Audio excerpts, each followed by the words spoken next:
¿Qué tal, pues, compañeros?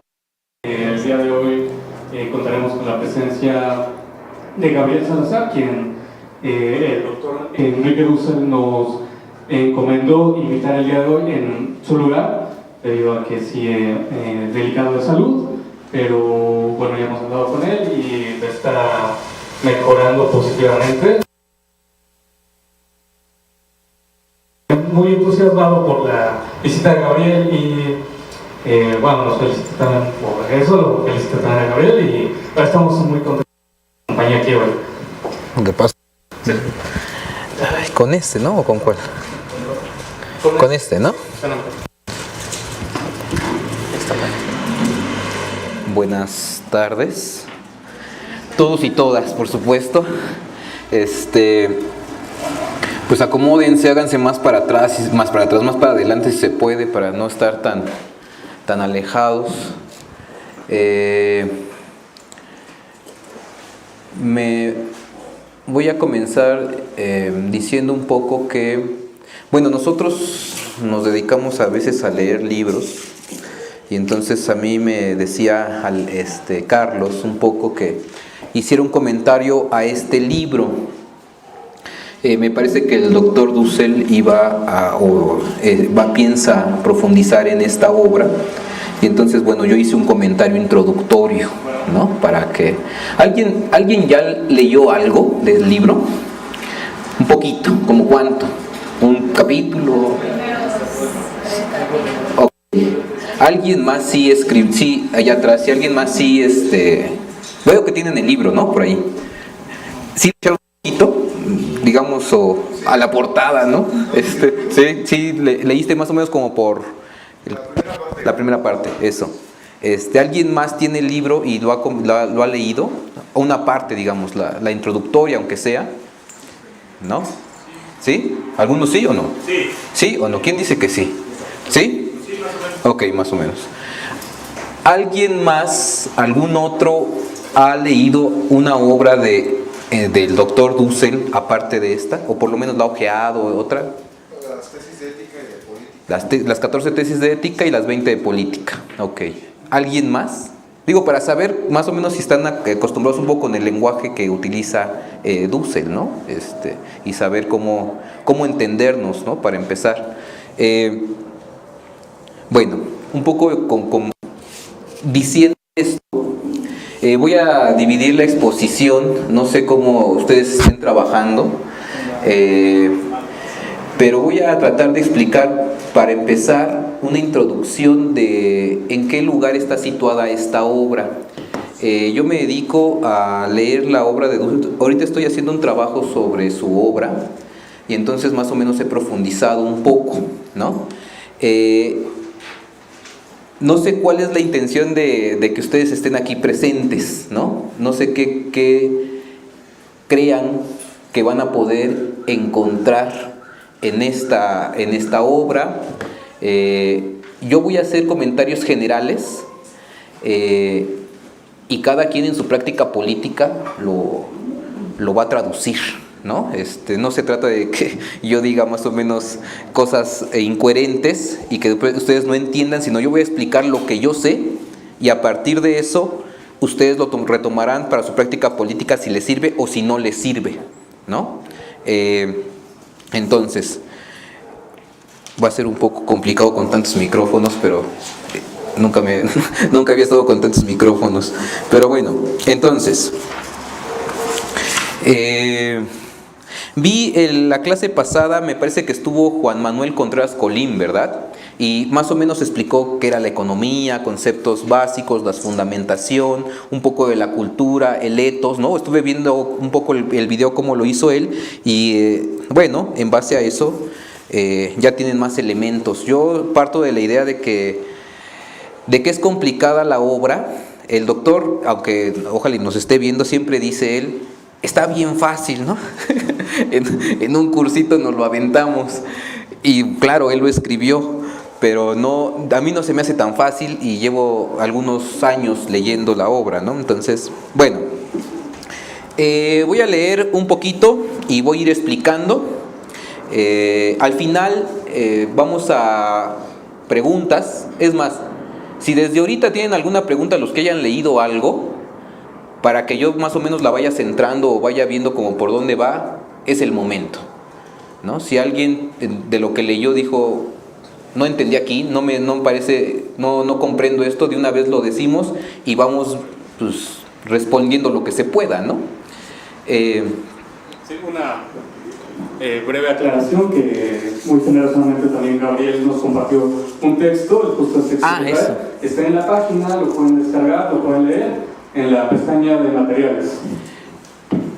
Claro, eso también se me estaba pasando. Si ustedes pueden tener acceso ahorita al internet, se van ahí y bajan esto y me pueden ir siguiendo en lo que voy a leer, ¿no? Yo preparé esto muy sintético. Bueno, entonces una vez esas aclaraciones, voy a leer. Cuando tengan necesidad de interrumpir y decir no entendí, pues me dicen. Quiero irme despacito. Esto de la economía política, las tesis de economía política y abajo interpretación filosófica, esa última parte de interpretación filosófica lo complica un poco más, ¿no? Entonces, pues vamos a ver qué puede salir de esto. Quiero decir que no se trata de que aprendamos juntos, ¿no? Yo puedo aportar algo de lo que sé, pero yo creo que ustedes también saben. Entonces en esa lógica podemos ir intercambiando conocimientos y ir armando esta clase, esta sesión, ¿no?, de formación. Entonces, sexto módulo de la Escuela de Formación Política Carlos Ometovci, ¿no? Resumen, comentario, la tesis 1 y 2 solamente, 1 y 2, ¿no? Los que le avanzaron va a ir en torno a eso. Del libro 16 tesis de economía política de Enrique Dussel. Bueno, para comenzar esta exposición, quisiéramos situar el lugar que ocupan las 16 tesis de economía política en la producción teórica del compañero y hermano Enrique Dussel, que le enviamos un saludo desde acá hasta donde esté. La extensa obra escrita y publicada por uno de los creadores de la filosofía de la liberación la podemos dividir para su estudio en dos periodos: la del joven, que va de 1961 a 1992, y la del maduro, de 1993 hasta el día de hoy. Entonces, para no perdernos,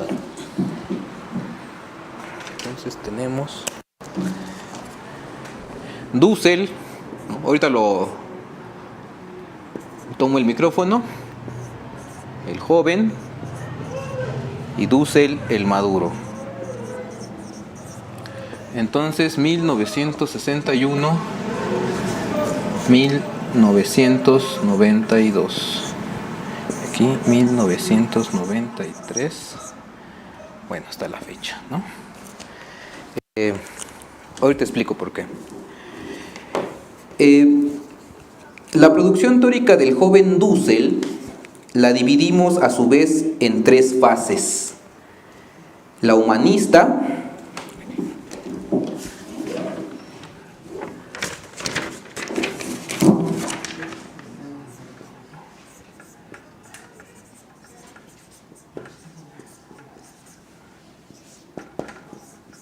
la de la construcción,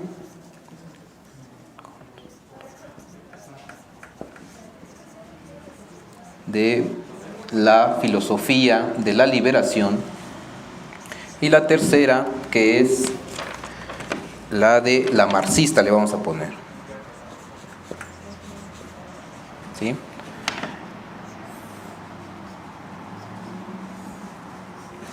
Y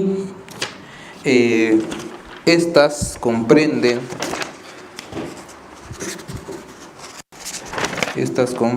de 1961 a 1969, de 1970 a 1976 y esta de 1977 a 1992. ¿Sí? Cada una la podríamos explicar cuáles son sus características, ¿no? Aquí va a comenzar, bueno, aquí lo voy a leer. La humanística 2, la construcción de la filosofía de la liberación de 1970 a 1976, y la 3, la marxista de 1977 a 1992. Hay que recordar, así como paréntesis, que Dussel llega a México en el 75, ¿no? Entonces la primera parte, la humanista, y la construcción de la filosofía de la liberación, prácticamente son del periodo argentino. Ya a partir del 77 va a dedicarse 10 años a estudiar la obra de Marx, no, más de 10 años, no es cualquier cosa, y el Marx maduro a partir de 1993 va a hacer la publicación de un libro que ustedes deben de conocer, que se llama Ética de la Liberación. Esta se publica en 1998, ¿sí? Pero fue comenzada a escribir desde 1993. Después va a venir la política de la liberación,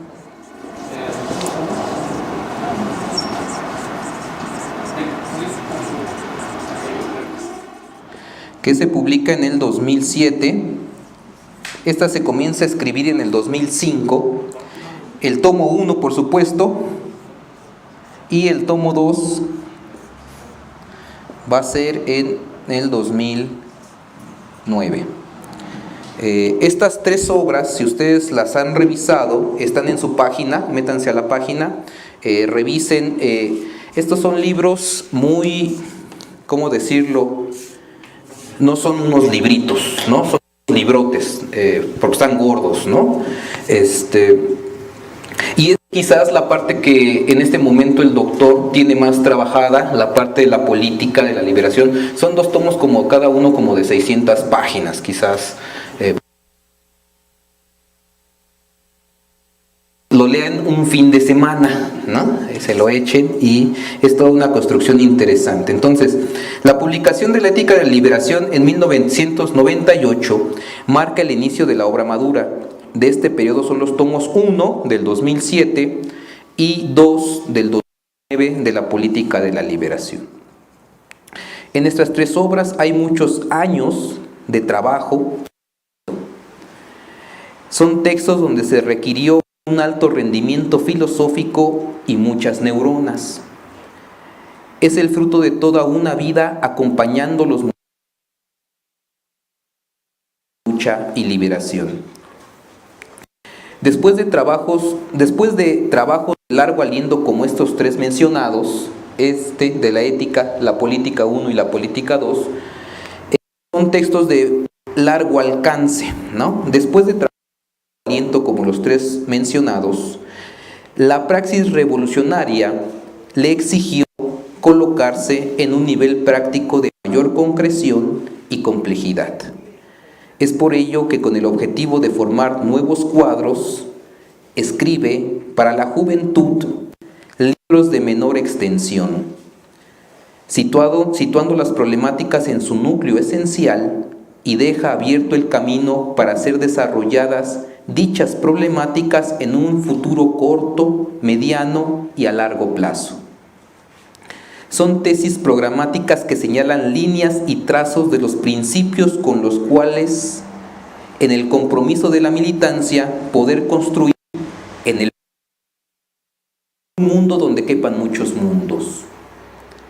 Es con esta intención en el 2006, política, que ya las mencionaron por allá, en el 2016, las 16 tesis de economía, y en el 2014, siendo rector de la UACM, 14 tesis de ética.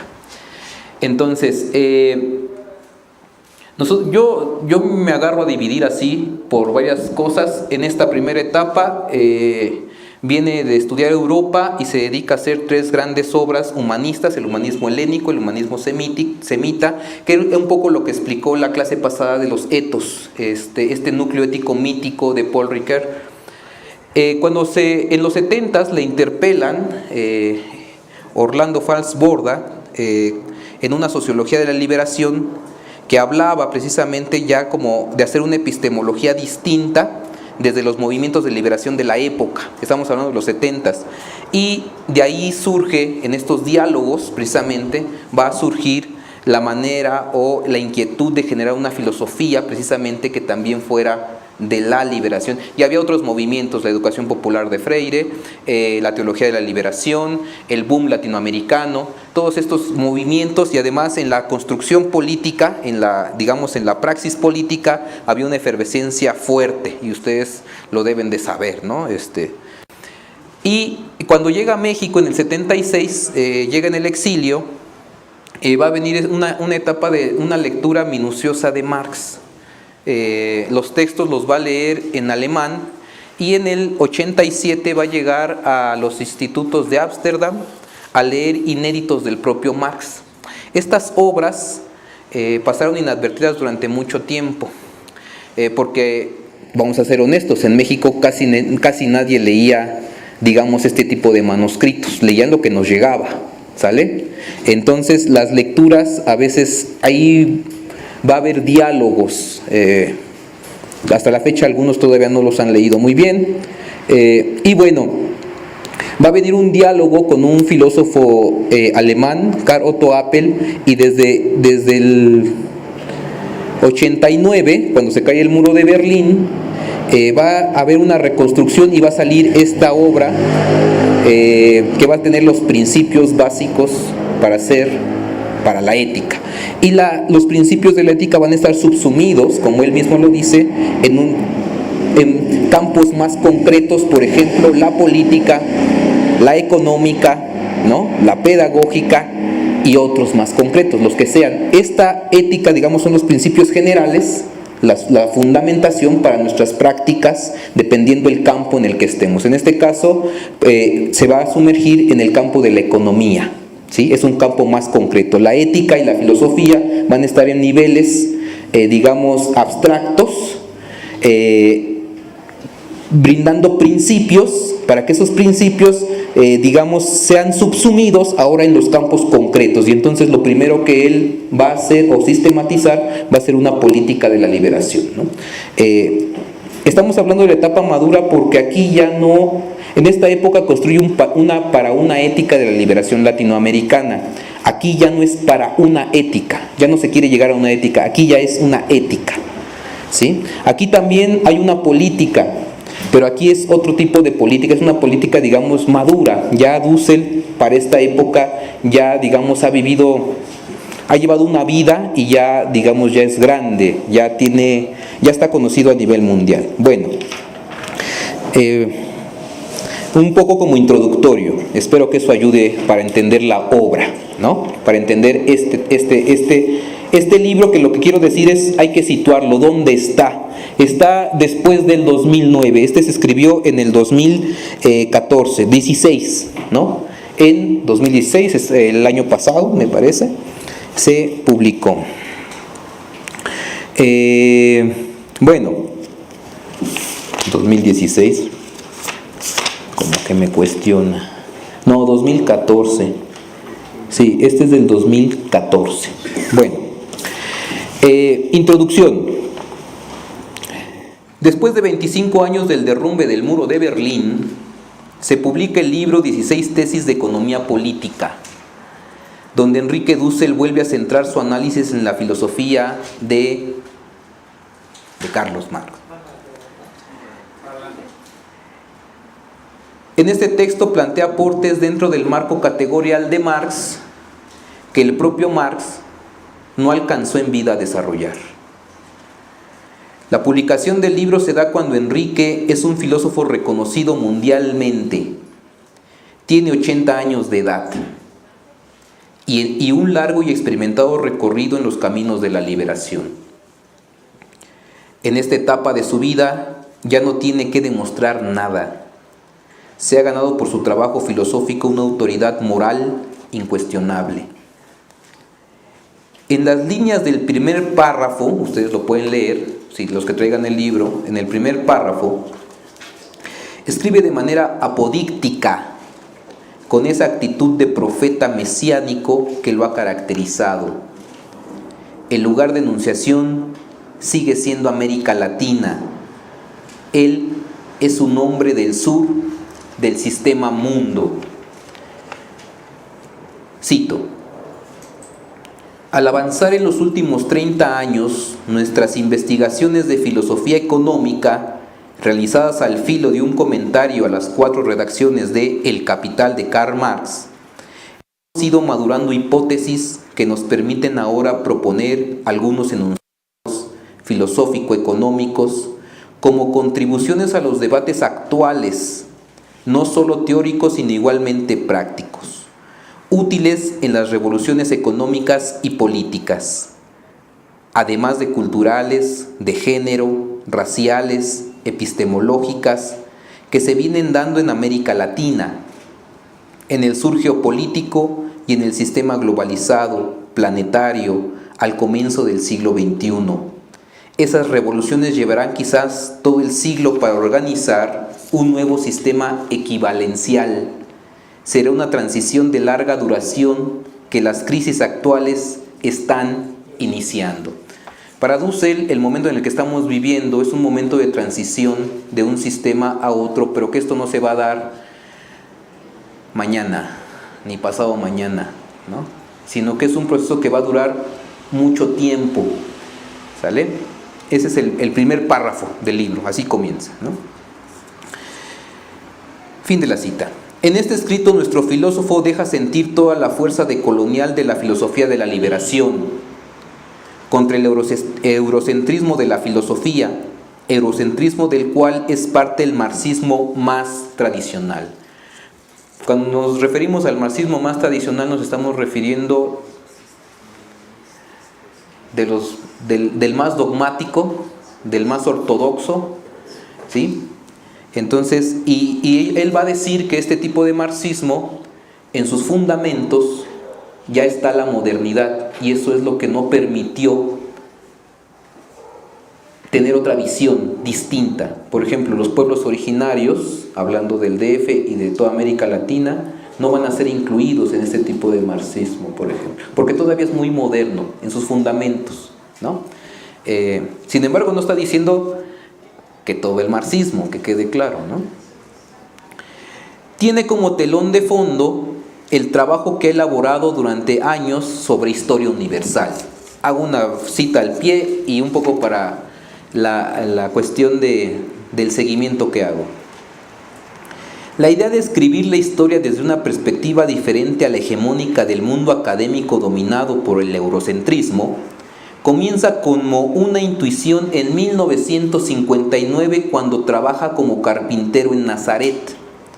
Ante la interrogación de su amigo el sacerdote Paul Gautier, que le pregunta por quiénes eran los pobres en la narración de la invención de Francisco Pizarro a las tierras del Imperio Inca. Él cuenta siempre en esa anécdota en que está platicando con este sacerdote y él está muy emocionado platicando pues la historia de cómo llegó Pizarro con el Imperio Inca. Y entonces este sacerdote le pregunta que en esa historia quiénes son los pobres, ¿no? Es decir, se tenía que interpretar y contar la historia desde otro lugar de enunciación, en el caso de la filosofía de la liberación, desde los oprimidos, los pobres, los excluidos, las víctimas.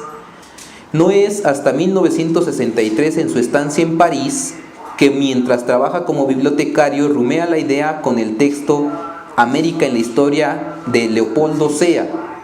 Sin embargo, el trabajo histórico de Dussel tiene una maduración que decanta como fruto en el tomo 1 de la política de la liberación en el 2007. Ahí es donde termina, digamos, o aterriza toda la historia de todo lo que ha construido del campo de la historia. En la obra Política de la Liberación de 2007, digamos, es la parte en que está decantando todo un trabajo histórico de muchos años, ¿no? Continúo y cito a Dussel. Este es el segundo párrafo de este libro. La hipótesis de fondo es que todos los sistemas económicos, todos, desde aproximadamente 5.000 años, organizaron la producción, distribución e intercambio de bienes según una gestión heterónoma del excedente logrado en común. La de los productores excedente no gestionaban ni recibían la parte que le correspondía. Antes de esa época, sistemas equivalenciales, llamados a veces primitivos, que lograban comunitariamente cierta abundancia en la autoproducción y el consumo. Estamos finalizando el largo proceso del Neolítico en el siglo XXI como revolución que de agrícola transformó a la humanidad en urbana. Somos ya homo urbanus. Y por ello igualmente se agotan los sistemas económicos que gestionan oligárquicamente los excedentes.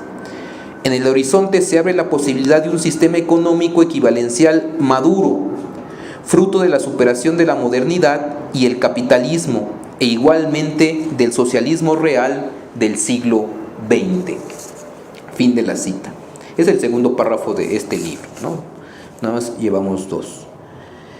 La ciencia histórica, continúo, es utilizada por Dussel para argumentar y concluir que el capitalismo y el colonialismo son dos fenómenos simultáneos que tienen su fuente en la invasión europea desde el siglo XV a Amerindia.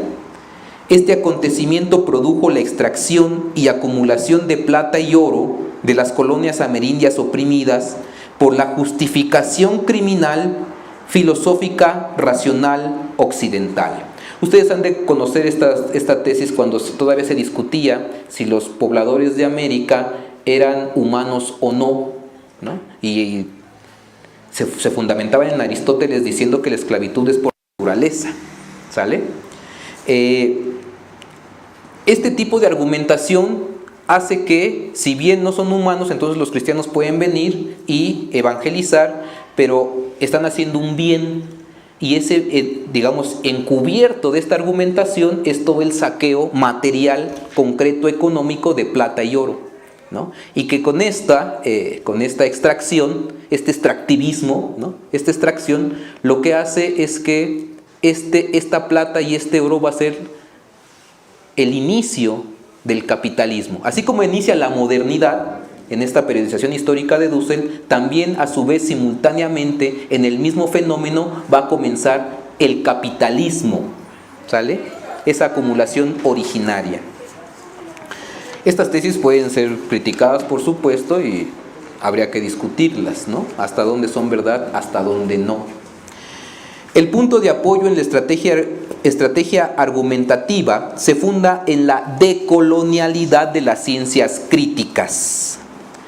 Estas deben partir de otro marco epistemológico, categorial y ontológico para develar lo que el fetichismo eurocéntrico pretende ocultar. Para Dussel, al igual que para Marx, la ciencia, cuando verdaderamente lo es, tiene la obligación ética de mostrar el fundamento de lo invisible, lo oculto, para el incremento de la tasa de ganancia del capital, ocultando su fundamento perverso. Nosotros, bueno, todos seguramente lo han experimentado, todavía en las universidades tenemos una manera de entender y que nos enseñan, y no nos damos cuenta que esa manera epistemológica de acercarnos a la ciencia, lo único que está haciendo no es para el bien del pueblo o de la vida, es para extraer conocimiento, extraer riqueza, extraer, es unas ciencias muy extractivistas. Entonces uno dice, pero yo voy a la universidad, sí, pero ¿qué te están enseñando? ¿O qué ciencias, o qué está detrás de esas ciencias que te están enseñando, ¿no?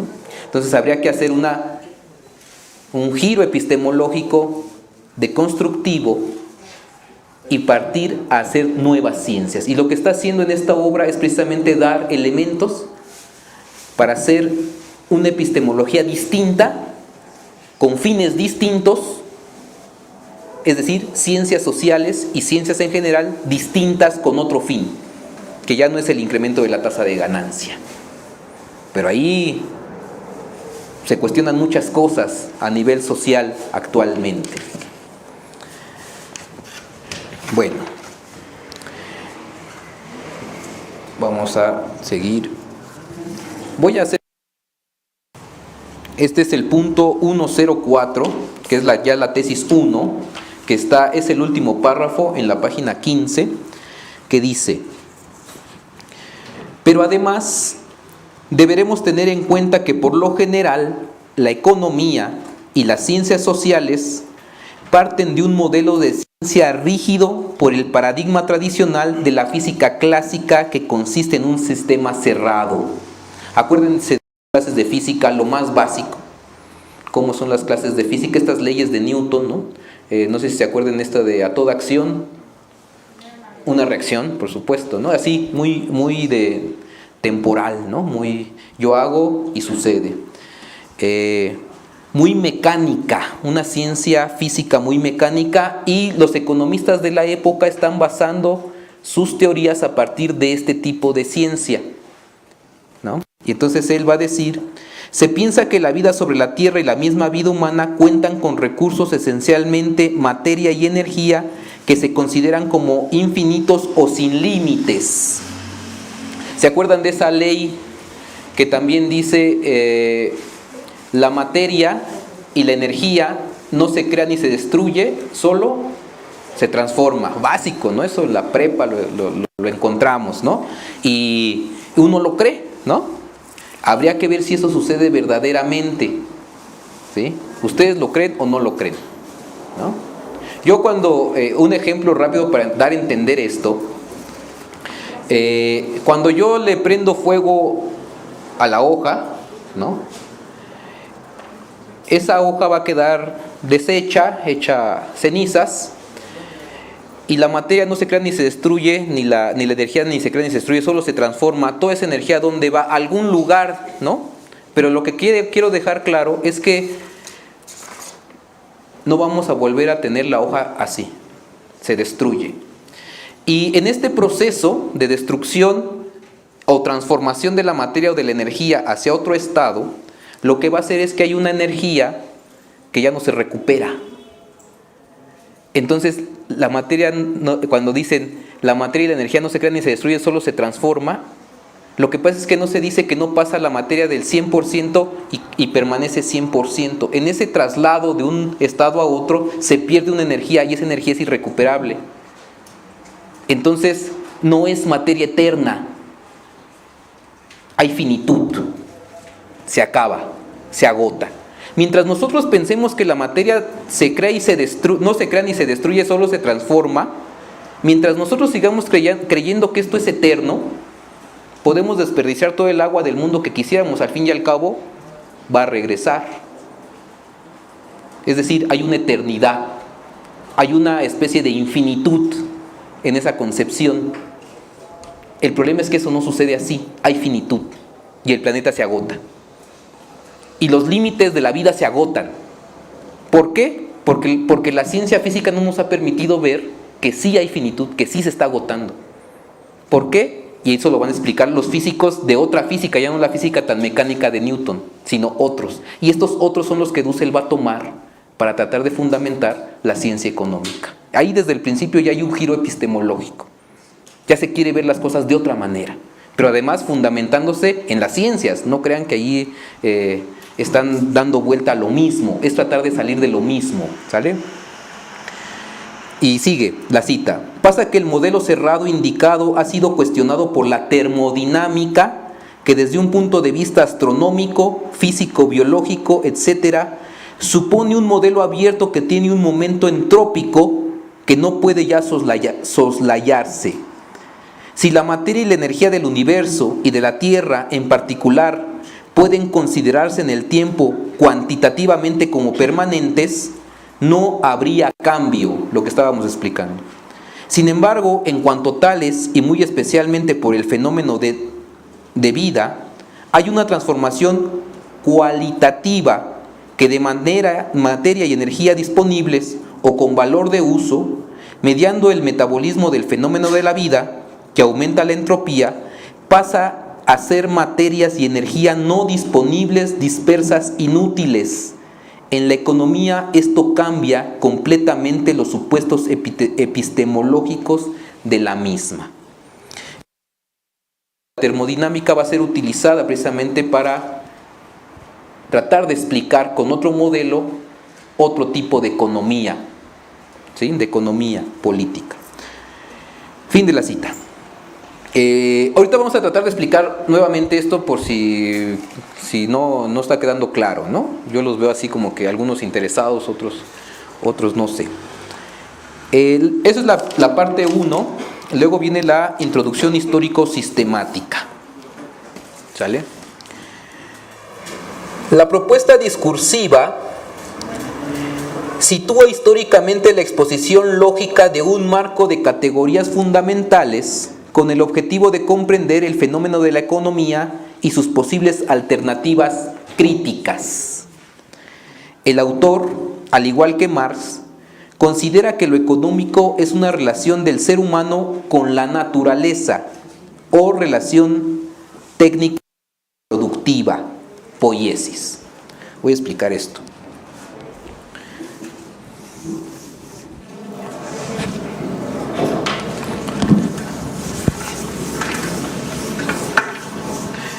Nosotros estamos acostumbrados a la palabra praxis, ¿no? Todos la conocen. Para ustedes, ¿qué es praxis? Alguien que comente, así rápido. Práctica, hacer algo, ¿no? ¿Sí? ¿Eso? Pero no solo ahí, ¿no? Sino que va más allá con relación a transformar lo que tenemos, ¿no? Eso.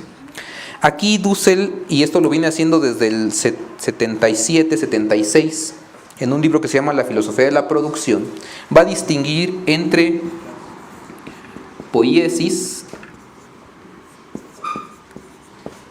y praxis, ¿sale? Incluso Sánchez Vázquez hace todo un libro ahí, La filosofía de la praxis, ¿no? Cosa que no lograron ver otro tipo, digamos, hacía falta ver otras cosas. Entonces, poiesis, lo voy a poner con dibujitos tontos, ¿no? Voy a poner niños y niñas porque luego dicen que soy bien machista, ¿no? Todos felices, por supuesto, ¿no? Es la relación que el ser humano tiene frente a la naturaleza, ¿no? También un árbol feliz. Que no es lo mismo que la relación que para Dussel, y al parecer, según sus estudios, también para Marx y para la tradición hebrea judía, es la relación del sujeto con otro sujeto. ¿Sí? Son dos relaciones distintas. ¿Sí?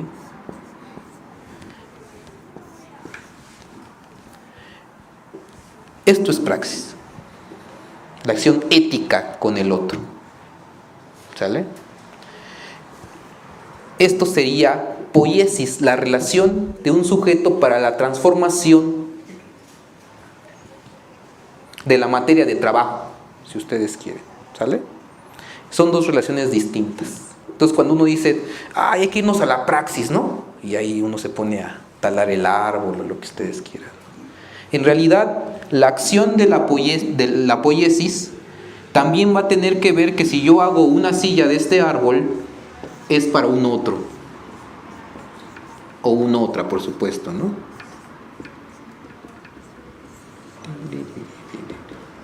¿Sí? El otro. O la otra, ¿no? Por decir la alteridad. ¿Sí? Uno no necesariamente produce para uno mismo. Claro, cuando uno satisface sus necesidades, produce una silla porque tengo la necesidad de sentarme, también puedo producir otra y otra o otras dos. Y esas otras dos, ¿para quién son? Para un otro.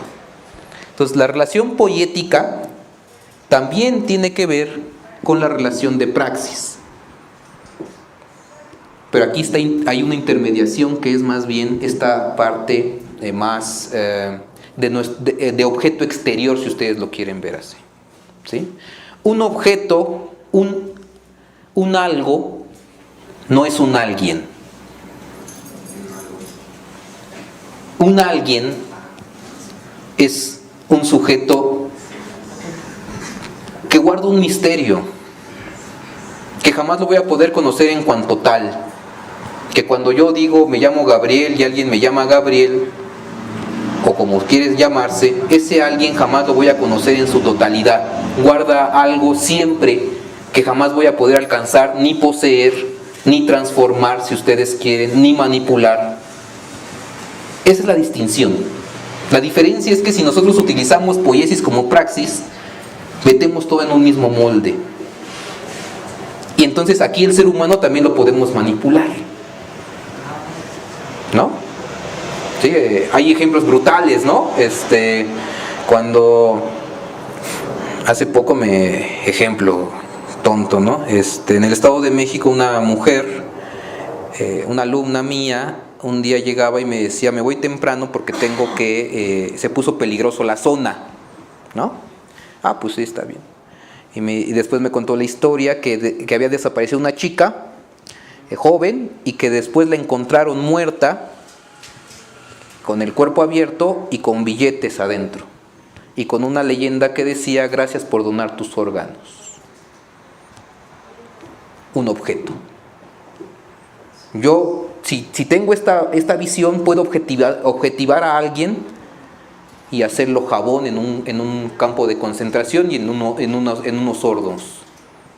¿Por qué? Porque lo hago objeto de mi conocimiento. Esta es la actitud epistemológica también científica, que quede claro, Mi objeto de estudio, mi objeto de conocimiento, objetivar al otro. Cuando yo objetivo al otro, lo estoy fetichizando, le estoy quitando la dignidad humana, le estoy quitando precisamente esa parte que cada persona tenemos, que no sabemos qué somos exactamente, pero que estamos aquí, dialogando, tratando de cambiar muchas cosas, tratando de salvar la vida. Cuando eso no pasa, al otro lo puedo tomar como un objeto, mi objeto sexual, ¿no? No me importa quién eres, no me importa cómo te llames, quiero satisfacer mi necesidad sexual. Al otro lo objetivizo. ¿Sí? Esa es la diferencia. Poiesis es la transformación frente a algo que podemos transformar. Esa es poiesis, producir. La praxis es la praxis con relación con el otro. Eso es la praxis. Para nosotros, en nuestro lenguaje, si ustedes quieren. Que Dussel va a escribir varias obras para probar esto. ¿Sale? Y lo va a demostrar con libros, con muchas cosas que uno termina diciendo, creo que tiene razón. ¿Sí? Y por eso uno continúa siguiendo esto. Bueno, más o menos un poco para ir explicando cómo estamos hablando y cuando se leen los conceptos en el libro, sepan a qué nos estamos refiriendo. Continúo. La tesis 1. Espiral de la vida, necesidad, valor de uso, consumo y residuos. El paradigma científico de la termodinámica va a ser utilizado para aportar a la economía elementos que Marx no tuvo a su alcance. Marx no sabía de la termodinámica, ¿no? No era Dios, compañeros, ¿no?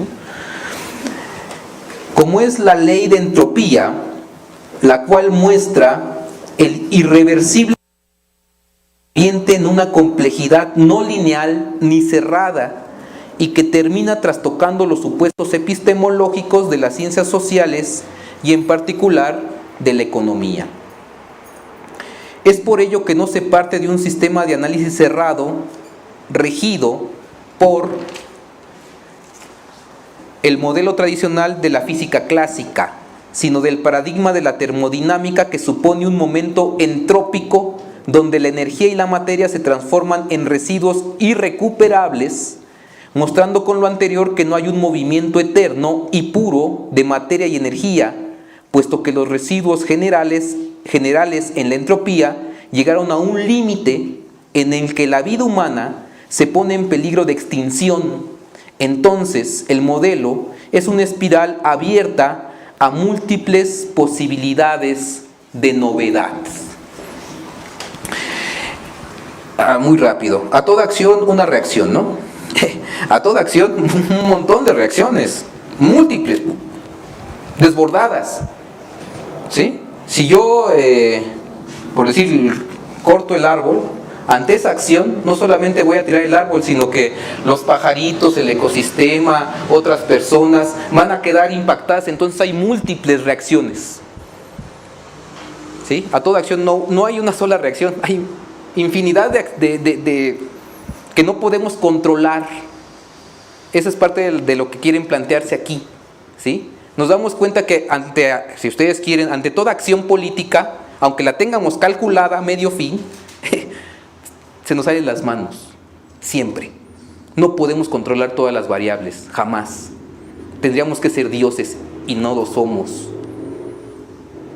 Y eso va a cambiar toda la economía, es lo que quiere decir Dussek, ¿no? Ante una acción económica, la que ustedes quieran, va a haber reacciones, múltiples reacciones. No una, no las que tengamos supuestamente calculadas. No se puede. Podemos calcular 1, 2, 3 variables.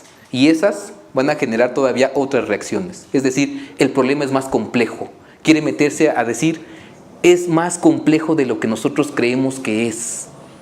La vida es más compleja de lo que nosotros hemos estudiado, y por más que creamos que ya la tenemos controlada, es mucho más compleja la vida. Es lo primero que hay que desbordar, esos límites. ¿Sí? Es lo primero que tenemos que darnos cuenta. Nuestras limitaciones humanas. ¿Sí? ¿Va por ahí? ¿Sí van a entender? ¿Sí? Si cuando tengan una pregunta, digan. Tanto en Marx como en Dussel, la vida humana como corporalidad es el punto de partida de todo análisis económico, debido a que el humano, en tanto ser viviente, tiene necesidades que buscan satisfacer al poner las cosas que lo rodean en el mundo como posibles satisfactores. La intención fenomenológica humana constituye al mundo objetivo que lo rodea como objeto de conocimiento teórico y práctico. La cosa fenomenológicamente constituida como satisfactor de necesidad tiene valor de uso. Sin la autoconciencia humana solo tendría propiedades físicas. Es una de las tesis también centrales, ¿no? Cuando el sujeto transforma la naturaleza, por ejemplo, en un objeto, decimos nosotros, el sujeto se subjetiviza en el objeto, porque estamos poniendo de nosotros mismos trabajo, esfuerzo. Esta fuerza de trabajo, esta capacidad que tenemos para transformar las cosas, estamos poniendo parte de nuestra vida, de nuestra energía material, no espiritual, ¿no? Ay, mi espíritu está en la cosa, ¿no? No, sino toda nuestra energía está ahí, ¿no? Por eso yo les digo, cuando alguien hace un libro, aquí hay mucho trabajo contenido, muchas horas de trabajo, de neuronas, de todo lo que ustedes quieran contenido, y está ahí, ¿sí? Entonces estamos perdiendo algo de nuestra propia vida y estamos subjetivizando el objeto. Le estamos poniendo algo a ese objeto de nosotros mismos, ¿sí? Entonces, en esta transformación, por eso la naturaleza, el árbol, tiene valor siempre que interviene el trabajo humano. Porque el trabajo humano es lo que le pone valor a la cosa. Esta silla, digamos, tiene valor, vale para mí, es válida para mí, ¿sí? Yo la puedo elegir para un fin a partir de que tiene uso, que la puedo usar para algo. Es decir, yo veo un árbol pero necesito una silla. Y entonces yo al árbol lo transformo en silla por medio de la poiesis, ¿sí? Y esa silla va a tener un valor. Todavía no estamos hablando de dinero, Nada, no, cuando digo valor no me refiero a cuántas monedas, me estoy refiriendo a que hay algo que está poniendo el ser humano en ese objeto, ¿no? ¿Sí? ¿Sí? Ese valor no crean que tiene, como dicen, es que no tiene precio ese valor, ¿sí? Por el momento. El cumplimiento de las necesidades básicas, comer, beber, vestir, habitar, tener una cultura, etcétera, cierra el círculo o espiral de la vida que va del sujeto vivo con necesidades a la producción del satisfactor útil finalizando en el acto de consumir el satisfactor, lo que genera un residuo. ¿Sí se imaginan qué es un residuo? El otro proceso es cuando yo subsumo, las palabras del doctor, subsumo al objeto en mí otra vez. Es decir, cuando el satisfactor, necesito agua, la tomo en una botella y ya que la tengo, después ese trabajo vuelve o lo objetivizo en mí, ¿sí? Lo subjetivizo en mí, ¿sí? El objeto se subjetiviza. Hay un primer momento de objetivar y después el objeto se subjetiviza cuando lo consumo, ¿sí? Son dos momentos. ¿Queda claro esto? ¿Sí? Estos dos momentos hacen que la necesidad sea satisfactoria. La necesidad lo que va a provocar precisamente es la poiesis. Yo necesito transformar este árbol en una silla. Esa es parte del ser humano que logra hacer este tipo de movimientos psicológicos y poder además de manera práctica transformarlo porque necesito. La necesidad mueve a la producción, a la creación, ¿sí? Si yo necesito una manzana y está en el árbol, necesito hacer un esfuerzo para lograr alcanzarla, ¿sí? Entonces lo que mueve al ser humano, esta voluntad que se está moviendo, es una voluntad que parte no de un espíritu absoluto, infinito, sino más bien de la necesidad corporal. Tengo hambre, necesito buscar cómo satisfacer esa hambre, ya sea transformando la naturaleza, haciendo sembrando lo que ustedes quieran, produciendo, trabajando la tierra, entonces yo puedo satisfacer esa necesidad. La voluntad que mueve a la transformación de la naturaleza es precisamente la necesidad de vivir, ¿sí? Que ¿por qué estudiamos? Yo para ser rico, ¿no? ¿Por qué eres candidato? Yo porque ganan bien. No, todo esto tiene que ver con el fin último que tendría que ser por vivir, por la vida, no solamente egoístamente, sino por la vida en comunidad. Esa es la distinción. Todo lo que estamos haciendo nos detiene. En algún lugar en una escuela, un profesor enseñaba, un colega mío por supuesto, enseñaba a sus alumnos de que el fin que tenían que hacer y para prepararse era para ganar dinero.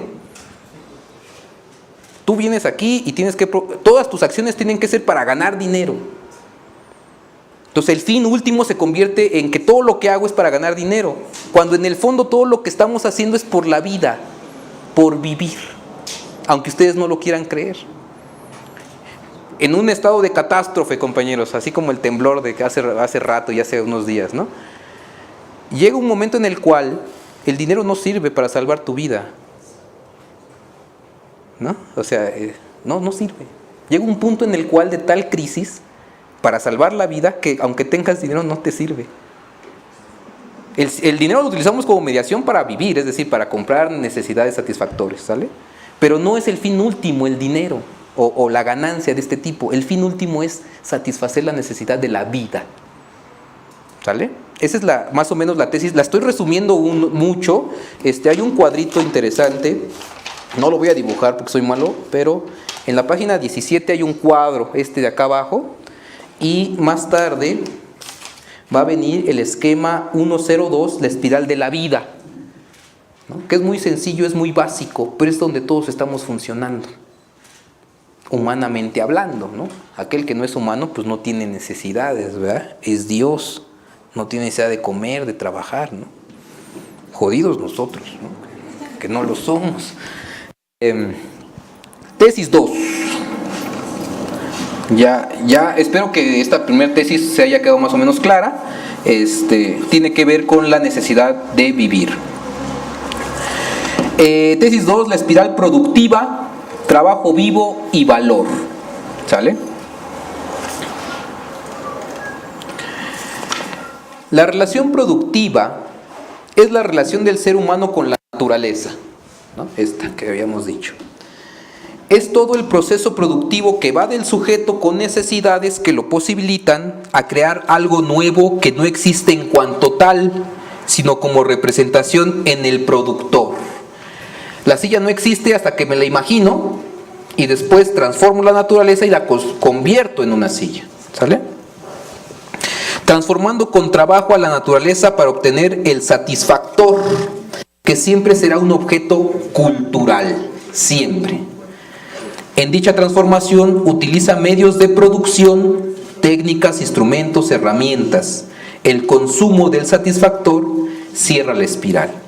Cuando nos referimos a que toda naturaleza que se obtiene para ser satisfactor es un objeto cultural, lo que nos estamos refiriendo es que todo lo que el ser humano transforma es ya cultura, porque el ser humano, a final de cuentas, es cultural. Y entonces la silla no es una silla virgen, ¿no? Incluso cuando uno se ve en el árbol, ya lo ve como un objeto de satisfacción, de necesidad, y por lo tanto ya lo está culturalizando. Después lo va a transformar físicamente y eso ya es cultural. Cualquier cuestión que produzcamos como seres humanos es cultural. Una teoría es una producción cultural. Una epistemología es una construcción cultural. Una categoría es una construcción cultural. Todo lo que el humano está produciendo es una cuestión que es cultural, ¿no? Cito. No, perdón, me equivoqué, ya había citado eso. Téngase claramente en cuenta que esta espiral vital originaria, viviente, satisfactor, consumo, residuo, siempre tuvo por actor colectivo a una comunidad, sea una familia, un clan, una tribu. El individuo aislado y solitario de Adam Smith, que se refiere al de Thomas Hobbes, es una, dice Dussel, robinsonada absurda que no vale como hipótesis, ¿no? Esta robinsonada podría traducirse en términos mexicanos de otra manera, ¿no? Empieza con P. Ni como postulado, dice, es una robinsonada absurda que no vale como hipótesis ni como postulado, ni siquiera como hecho histórico. Es simplemente un punto de partida ideológico fetichizado falso. ¿Sí? ¿Estamos bien, Carlos? Sí, sí, justo si pudieras explicarnos por qué es robinsonada. Ok. La referencia. Sí. Bueno, hay que recordar que normalmente, ¿se acuerdan de estas cosas de Robinson Crusoe, esta historia bonita, ¿no? En el cual hay un sujeto que llega y casi vuelve a construir el mundo a partir de él, ¿no? Lo que no se dice es que Robinson tiene una familia, ¿no? Por decirlo de alguna manera, ¿sí? Y que inevitablemente, cuando Robinson llega, ya tiene un lenguaje, ya tiene una cultura, y esa cultura siempre está detrás de todo sujeto, la comunidad cultural, ¿sí? Siempre. En el momento en que ustedes van a nacer o están en el embarazo, están ya en una cultura, ¿sale? Siempre. En el momento en que ustedes lo reciben, cuando nacen, ya les lo reciben con una palabra, aunque ustedes o nosotros no entendamos, ya hay una palabra estructurada culturalmente. No hay ningún sujeto aislado, todo sujeto depende siempre de una comunidad anterior. El creer que el individuo por naturaleza es individualista es totalmente una robinsonada. Porque si realmente fuéramos individualistas es como el que se crea a sí mismo sin padres, ¿no?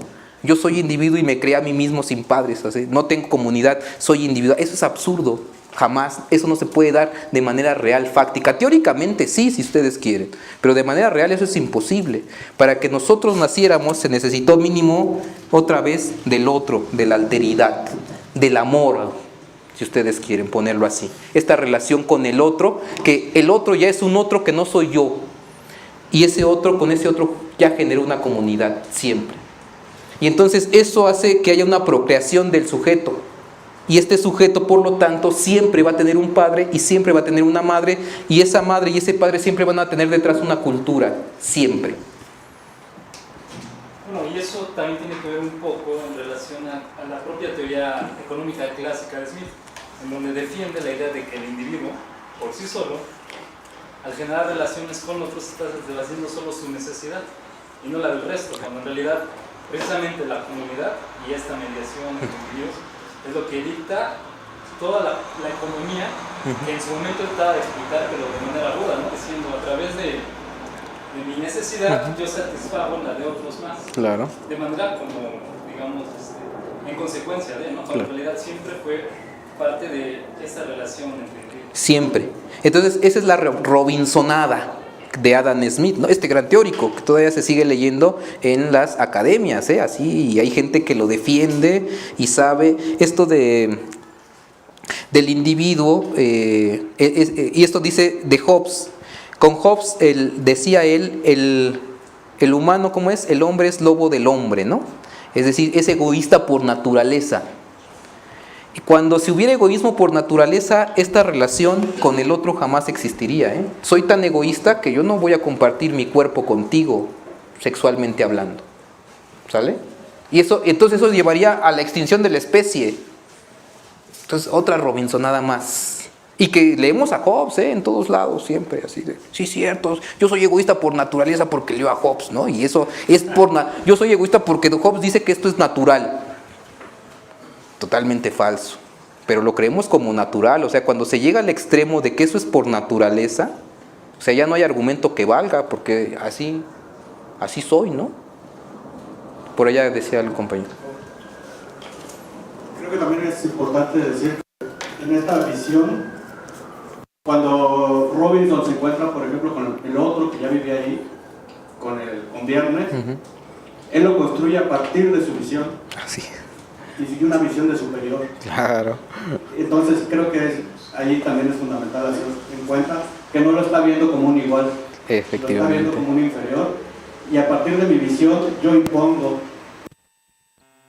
y yo lo mando, etcétera, etcétera, cuando realmente necesitaba de él para poder producir. En esta misma historia hay que dar otro tipo de interpretación a partir de todo esto. Por eso la economía, de la que se está haciendo crítica sobre esta economía, hay que poner en duda todos sus fundamentos, y uno de esos es esta Robinsonada. ¿Sale?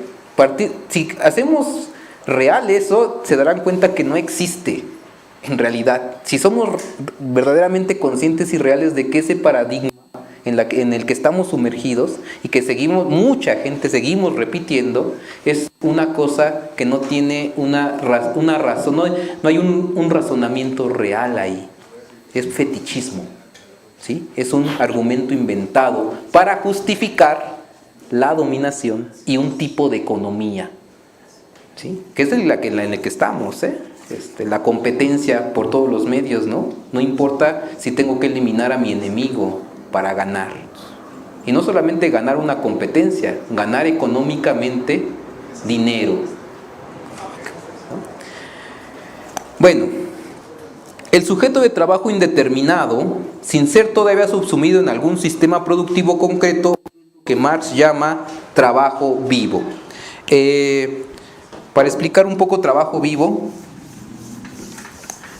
esta categoría que al parecer no fue tan desarrollada o vista por la tradición marxista, pero que Dussel la va a poner de relieve, ¿no? Dice, ante todo sistema como totalidad, sistema, hay un sujeto, el trabajo vivo. Este trabajo vivo, tenemos que sumergirnos en el momento originario. Cuando me refiero al momento originario imaginemos que todavía no está el sistema estructurado, todavía no estamos sumergidos en él. Esto le va a llamar la exterioridad.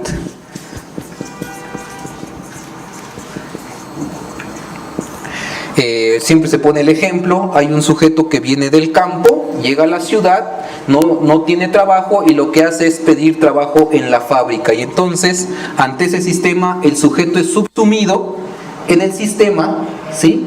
Pero este trabajo va a quedar subsumido, ya va a perder su dignidad como humano y va a pasar a ser parte o un elemento más, un medio de producción más.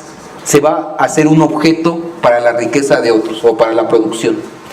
Ya no se va a llamar Juan, José, sino va a ser el trabajador 23, ¿no? Que hay que pagarle tanto de salario. Se despersonifica totalmente.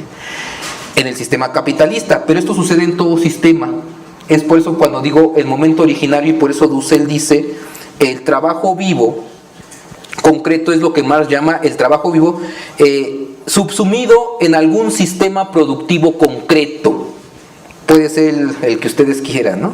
Pónganle el nombre que ustedes quieran a su sistema, pero ese sistema va a subsumir al trabajo vivo, pero el trabajo vivo es lo que hace el que crea la riqueza. Otra vez, el sujeto que al trabajar la naturaleza va a poner valor en ese producto y curiosamente en el sistema se lo va a arrebatar ese producto y él va a quedar despojado del trabajo que hizo, que produjo ahí, ¿sí? En la cosa, más o menos. Muchas palabritas raras, ¿no? Pero bueno, esperemos que con calmita lo vayamos viendo. Entonces, el proceso de trabajo es la objetivación de la subjetividad, la objetivación de la subjetividad. Yo pongo mi subjetividad de un producto como satisfactor para el producto. Es decir, el trabajo es la objetivación de la subjetividad. Cuando yo consumo el agua, esa objetivación la estoy subjetivando, ¿sale? En mí. Esa es la satisfacción del consumo. La totalidad de los productos transformados de manera efectiva por el ser humano como fruto de su trabajo o transformación de la naturaleza es cultura. Ya lo habíamos visto. La cualidad de ser producto de trabajo humano es la productualidad. Entonces el producto creado por el trabajo vivo porta valor. Es lo que veníamos diciendo, cuando el sujeto trabaja la naturaleza, ve en el árbol, por ejemplo, lo va a ver una cierta cualidad, una productualidad. Esa cualidad de transformación, de ser producto, está el árbol y yo lo veo como es posible que de ahí yo saque un producto, es que el árbol tiene una cualidad que Dussel le llama productualidad, tiene la cualidad de poder ser producto, ¿sale? Ese objeto en bruto tiene la cualidad de poder ser producto y por eso le llama, eso es la productualidad del objeto que estoy viendo. ¿Queda claro? ¿Más o menos? Palabritas, ¿no? Es decir, cito a Dussel en el 232, que es en la página, si se dan cuenta tiene corchetes, y entonces también uno puede citar a partir de esa. Entonces la 232 está en la página 30, ¿sale? Es como por ahí el segundo párrafo. Dice: es decir que el valor como tal es, en primer lugar, aquella determinación de la cosa que se adhiere por ser producto del trabajo humano. Es decir, el valor en cuanto tal es aquello que se adhiere a la cosa cuando yo le pongo trabajo. ¿Sí? Cuando yo trabajo, le estoy poniendo al objeto algo de mí y eso que le estoy poniendo es valor. El valor cuanto tal es precisamente aquella determinación de la cosa que se le adhiere por ser producto del trabajo humano. ¿Sale? El puro valor de uso de la manzana, efecto de la naturaleza, no tiene valor. ¿Por qué no tiene valor esa manzana? Por lo que hemos dicho. ¿Por qué no tiene valor? Está un árbol y tiene una manzana, ¿sale? Aquí. Porque no tiene valor, porque no lo hemos producido nosotros. ¿Sí? Si yo a este árbol lo sembré, le puse agua, lo puse en mi jardín, entonces sí ya tiene valor porque ya hice todo un trabajo. Pero un árbol que encontremos ahí caminando y lo encontramos con una manzana, esa manzana no tiene valor porque no ha sido trabajada por el ser humano. ¿Sí? ¿Queda claro eso? Solamente tiene valor cuando es trabajado. ¿Sí? Porque nosotros con el trabajo le estamos poniendo ese valor. ¿Sí queda claro?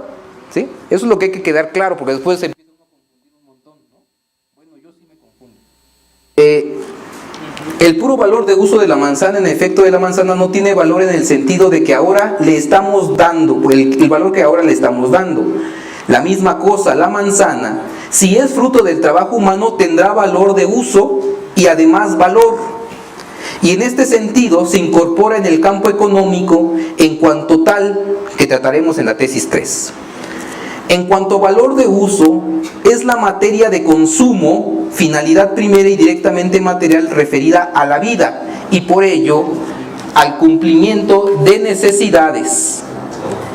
Es en cuanto que referida a la vida tiene utilidad, es condición esencial material de la vida misma. Es decir, tiene valor porque uno lo produce, ¿sale? Cuando ya uno produce una silla, esa silla tiene valor en cuanto tal, pero también la puedo utilizar, por eso también tiene valor de uso, ¿sí? Tiene valor en cuanto tal porque la trabajamos y le pusimos valor, pero además la puedo utilizar y entonces también contiene valor de uso porque la puedo usar. ¿Queda claro eso? ¿Sí? Esas son la tesis 1 y la tesis 2, muy resumida y apretada, ¿no? Ahí ustedes se darán topes cuando lo vayan leyendo y yo por eso decía pregunten porque yo también me confundo. Pero bueno, yo porque no soy un erudito, ¿no? Hay quienes lo son y esto lo comprenden rápido. En 15 minutos se leen estos libros, yo no. ¿Sí? Soy lento, disculpen. Un comentario, ¿no? Y después pasamos a las preguntas. La ciencia y la tecnología en el capitalismo lograron un desarrollo importantísimo, ya que son impulsadas por el criterio salvaje del incremento de la tasa de ganancia. ¿Por qué se desarrollaron todas estas, o por qué todavía hoy se desarrollan tanta ciencia? ¿Ustedes por qué creen, no? Estas competencias, por ejemplo, la mejor marca en computadoras, el mejor software, el mejor celular, ¿a qué se deberá? ¿Por qué se avanzó tanto en eso? ¿No? Y aquí yo digo por el criterio salvaje del incremento de la tasa de ganancia. Tenemos que tener máquinas más rápidas para producir más y tener al final más incremento de la tasa de ganancia. Y por eso las ciencias con un fundamento moderno, y ese fundamento es el incremento de la tasa de ganancia, lo que hace es desarrollar en las universidades, desarrollar todos este tipo de concepciones de competencia y rapidez para seguir produciendo más rápido y al final del proceso tener un incremento de la tasa de ganancia. No lo hacen por nuestro bien, ¿no? Y eso lo provoca la ciencia y las universidades se está predicando eso, ¿sí? El socialismo real en el campo de la tecnología no tuvo una competencia importante con el capitalismo. Sin embargo, el aumento cuantitativo de la tasa de producción bajo el dominio de una gestión burocrática era parte de una racionalidad moderna con un criterio distinto al capitalista, pero no dejaba de ser moderna. La razón instrumental europea, fundamentada filosóficamente en la modernidad, hizo que ambos sistemas económicos, capitalismo y socialismo, no lograran comprender plenamente otra subjetividad. Lo que veníamos hablando, ¿no? Del otro, la praxis, ¿sí?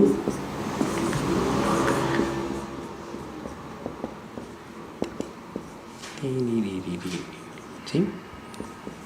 Digo, por poner niño y niña, ¿no? Después pueden ser niño y niño, niña y niña, lo que ustedes quieran, ¿sí? Pero siempre en la relación con el otro, ¿sí? El otro antropológicamente hablando, ¿sí? Entonces, cuando la razón instrumental ve al otro como objeto y pierde la dignidad, cuando le quita la dignidad al otro y lo pone como objeto, en ese momento hay una razón moderna, ¿sí? En ese momento estamos, porque se cree que la razón moderna solamente es la razón instrumental, medio fin. Yo puedo ver al otro como un medio, ¿sí? Entonces lo objetivizo. Cuando ya estamos atrapados en ese tipo de racionalidad, entonces nos volvemos sumamente perversos, porque cualquier amistad no es una amistad sincera, es una amistad utilitaria. En política se da mucho esto, ¿no? ¿Quién es mi verdadero amigo?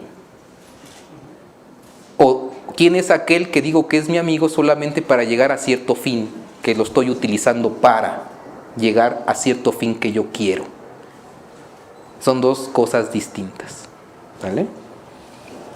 Y cuando hablamos de razón instrumental y que el socialismo y el capitalismo funcionaron de la misma manera, nos estamos refiriendo a eso, que la razón instrumental se creyó que era la única manera de racionalizar, y no es cierto. No es la única manera. Podemos razonar de otra manera. Entre los pueblos incas se habla del sentipensar. Podemos pensar con el corazón. ¿Sí? Entonces, las culturas que fueron masacradas, explotadas y colonizadas por una supuesta superioridad racial son consecuencia del ego moderno europeo que no admitió la alteridad en su justa dignidad. Lo que por allá me comentaba, ¿no? Cuando Robinson ve al otro pero como inferior, como esclavo, el que me debe de servir. Y nunca hay un diálogo de igual a igual, de humano a humano, en la misma jerarquía. Tú eres menos, ¿no? En el caso de los compañeros y las compañeras en el machismo, tú eres mujer, eres más débil. Yo no te veo como mi igual, ¿no?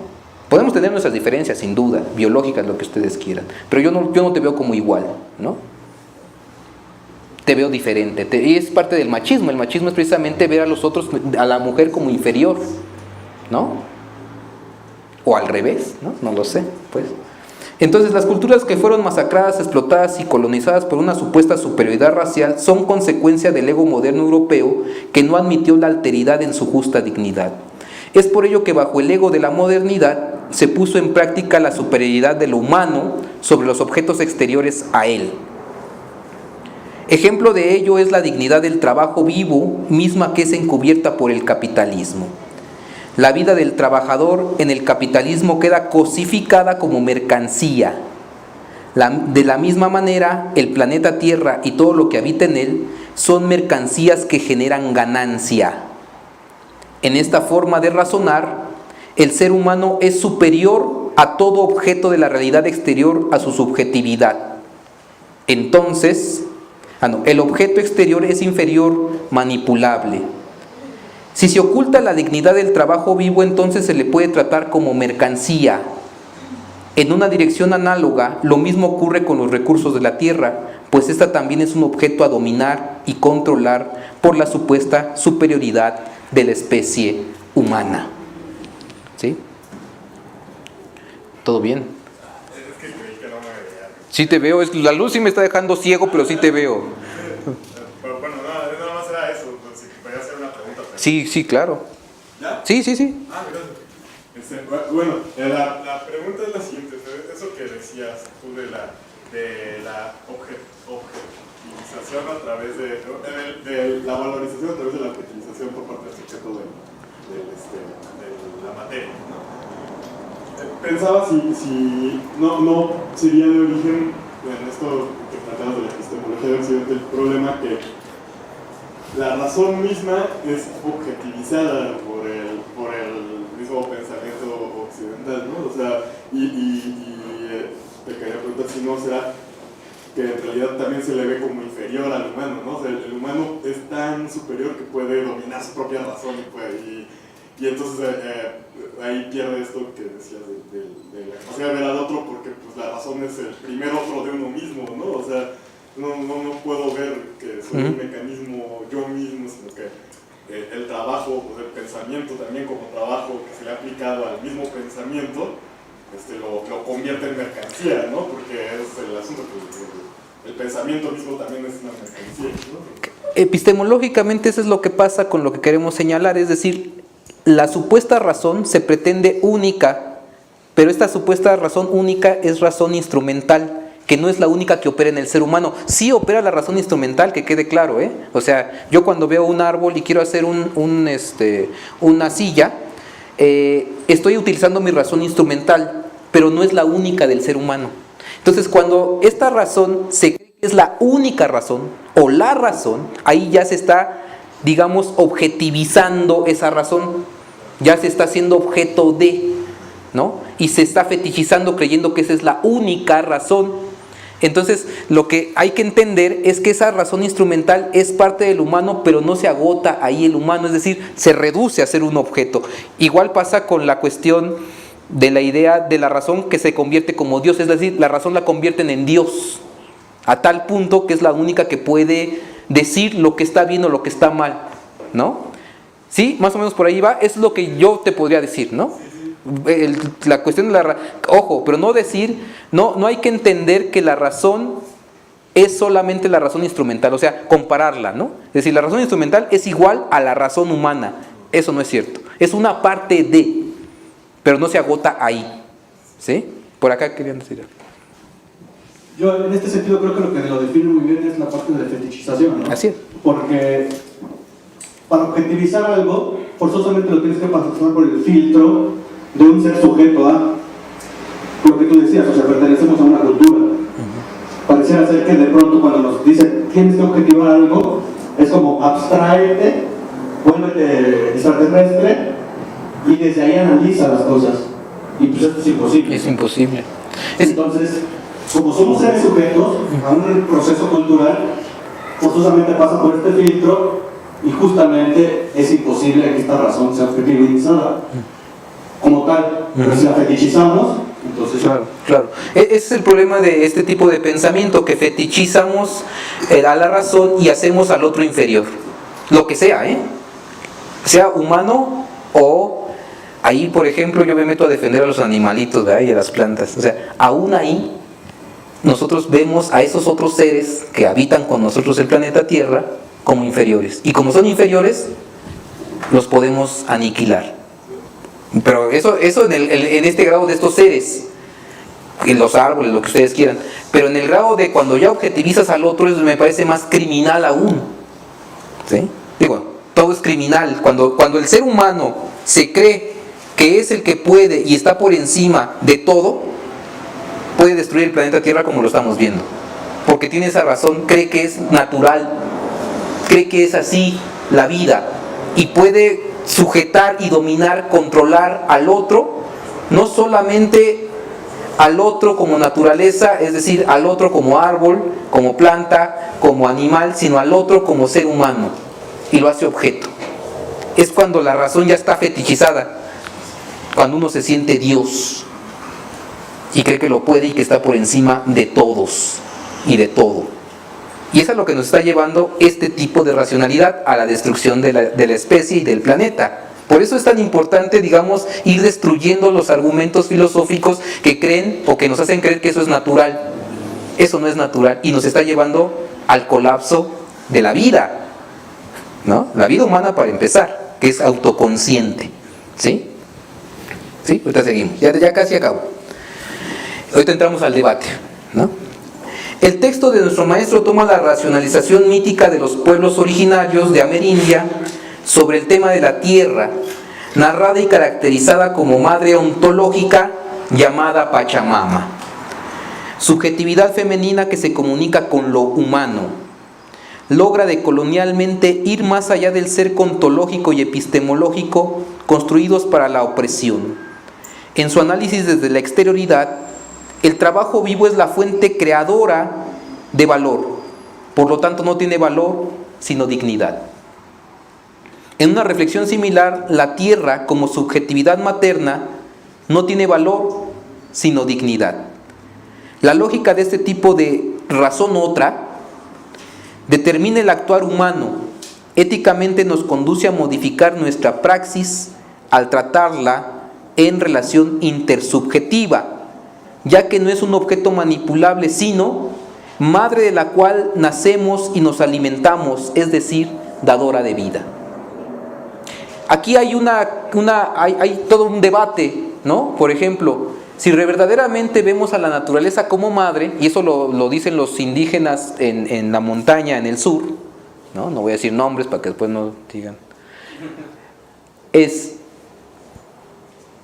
Nosotros no vendemos a nuestra madre. No, nosotros no vendemos la tierra. Nosotros no vendemos la tierra porque la estaríamos prostituyendo. Porque la tierra es nuestra madre. Es otro criterio. Pero cuando tenemos esta razón de la que hablamos y decimos, sí, la tierra es inferior, no es nada, la puedo vender en metros cuadrados y vale tanto el metro. No siento nada por esa tierra, no siento nada por la naturaleza. ¿Por qué? Porque es inferior, porque la puedo manipular. Pero cuando verdaderamente nos damos cuenta que nosotros no somos sin la naturaleza, nosotros no viviríamos sin la naturaleza, y aunque parezca metáfora, es de donde vivimos como si fuera nuestra madre, nos daríamos cuenta que es otra manera de pensar y de razonar y de incluso de producir economía. Económicamente no es lo mismo que yo llegue con una sierra eléctrica y tale todo un hectáreas de bosque para la producción de madera, de ahí voy a sacar ganancia, a que yo de pronto utilice lo que yo solamente necesito de ese árbol y absurdamente, si ustedes quieren, en nuestra razón científica occidental es: ¿y por qué le pides permiso al árbol si no te oye? Pero la actitud misma de decir: voy a utilizar tu tronco para yo poder vivir y te pido permiso, esa actitud lo cambia todo. Es totalmente distinto. Es otro tipo de epistemología con la cual uno se acerca a la naturaleza. Es otra manera de hacer economía, es otra manera de producir, es otra manera de concebir la propia existencia. Es otra manera ontológica de ser, estar y actuar. Pero desde la academia nos dirían: estos pobres ignorantes creen que el árbol le habla. ¿Nos habla o no nos habla? Se comunica. Por ahí ya discutía con el doctor Dussel, eso se comunica. Es decir, otro ejemplo tonto, ¿no? Una vez iba a una casa de una amiga norteamericana, se subía su gatita y yo le decía: ¿en qué idioma habla tu gata? Porque yo le hablo y me entiende. Y yo siempre le hablo en inglés, yo en español y me entiende. ¿Qué quiere decir eso? Que la comunicación no habla de inglés, francés, alemán. La comunicación con el otro no tiene que ver con la lingüística. Tiene que ver con el sentir. Siento al otro. Lo padezco. Está ahí. Me interpela. Su pobreza me interpela. Su victimización me interpela. Y no me está diciendo: ayúdame, ven, ayúdame. Su propio rostro me está diciendo algo. O yo estoy diciendo algo, sin que lo note, sin decir palabras. Los rebeldes nos vamos juntando, sin decir palabras, ¿no? De no cambiar ontológicamente y epistemológicamente los fundamentos filosóficos que contribuyen a la subjetividad moderna, vamos hacia una muerte segura. Es urgente cambiar el criterio capitalista del incremento de la tasa de ganancia, porque este criterio ha llevado al planeta Tierra y a la vida de las especies que habitan en su vientre a una situación de agonía alarmante. Situar esta problemática en las categorías marxistas es otro aporte al marxismo y que el propio Marx no logró profundizar, ya que el contexto histórico en el que vivía ha mutado de manera dramática y quizá era impensable para él, pero no para Dussel, que vive en un mundo cada día más cerca al colapso ecológico, a medida que más se desarrolla el mercado capitalista. La ética material de Dussel, y con este párrafo termino, es igual que la contenida en el fundamento de la crítica de Marx al capital. Es el grito de los pobres de la tierra, de los excluidos del sistema, de las víctimas. Es la exclamación de dolor del pueblo que interpela por medio de la coacción legítima, decidida en consenso y exige justicia. Los interpelados, los que escuchan el grito y se comprometen codo a codo con las víctimas, son aquellas comunidades que a contrapelo han puesto el discurso en la praxis de liberación y van construyendo un sistema económico alternativo, análogo, transcapitalista.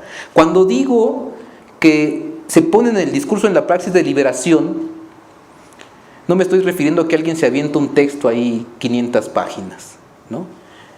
Cuando nosotros hablamos del lenguaje en la praxis de liberación, nos estamos diciendo que estamos hablando con los actos. Cuando el acto habla, es praxis de liberación. Bueno, es praxis de liberación en el sentido de que estás haciendo algo por la liberación. Y no es necesario aventarse 2 horas, 15 minutos o más con un discurso diciendo ¡viva la praxis!, ¿no? Con un acto simple, sin palabras, es decir, sin que lo estemos nombrando.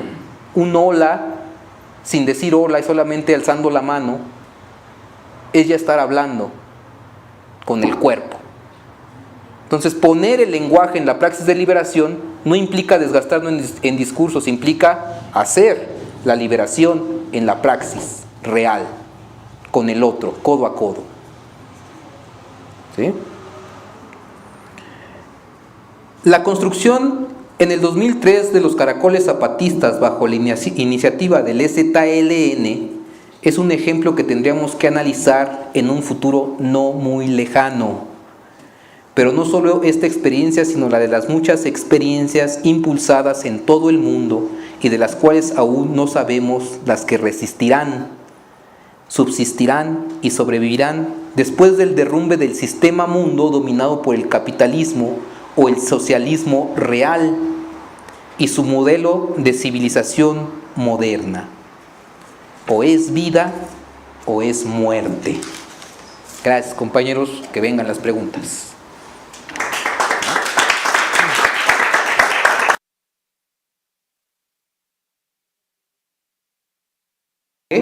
Fue muy improvisado, pero está chido. No, bueno, las preguntas, dudas que hayan salido, tenemos toda una media horota. Y en cuestión de esto de los valores, ¿podrías hablar un poco más de cómo se reflejan? ¿Los dos se reflejan monetariamente o serán solamente como ideológicos, espirituales? Porque hablaste de dos tipos de valores, ¿no? El de uso y el de como transformación, ¿lo entendí yo? Cuando llegas con la materia y la transformas, entonces ese lo tendríamos como de cambio. ¿Cuál sería como el... Ok, aquí en estas dos tesis todavía no entra en la cuestión del valor de cambio, ¿sale? Aquí solamente lo que quiere dejar claro es el término de valor. En total, lo volvemos a repetir, el valor en cuanto tal es cuando el sujeto le pone trabajo, ponle así, más trabajo. Esa fuerza de trabajo o capacidad de trabajo, esa fuerza de trabajo es la que va a transformar a la naturaleza en un objeto cultural. Ese objeto cultural ya tiene valor porque es puesto a partir del trabajo, ¿no? Entonces, eso es lo que llama valor en cuanto tal. Un árbol que no ha sido transformado por el sujeto humano no tiene todavía valor, no contiene valor. Lo que uno puede decir, entonces ese valor es como un tanto metafísico. En realidad no, porque estás poniendo toda tu fuerza, ¿no? O sea, sí hay algo de ti que está transfiriendo al objeto. Tiempo, energía. Biológicamente hablando estás poniendo algo de ti para producir eso y por lo tanto eso que tú estás poniendo es el valor que le estás añadiendo a la cosa. Ese es el valor en cuanto tal. Ahora, esta cosa que yo la transformé, este árbol que yo lo transformé, también a su vez tiene valor de uso porque lo puedo utilizar, ¿sale? Entonces el producto tiene valor en cuanto tal por el trabajo, pero también tiene valor de uso, porque lo puedo usar. No solamente yo, cualquiera, ¿no?